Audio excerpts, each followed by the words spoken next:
What's your take on whether or not, from those witness statements at the time that this happened, where do you think the jury would land on a case like this?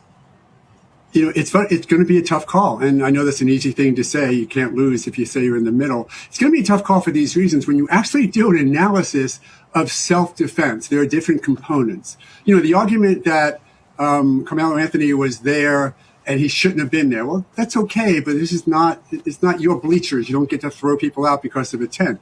That's an argument that you're going to see the defense make. Why did the eventual victim in this case decide that it was his role to kick him out?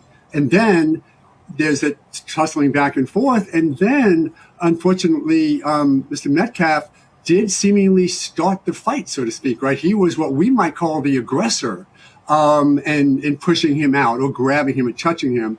So under Florida law and also Texas law, and when you're the aggressor, when you first start the fight, so to speak, you may lose the protection. If it was Carmelo who started, Carmelo Anthony. Now we get to say shift it, because if Metcalf was the one who started the fight, now can Anthony respond to defend himself? We know he can. And then, as was mentioned a moment ago, are you supposed to bring a knife to a fist fight? No. You're supposed to bring a gun to a fist fight? Absolutely not.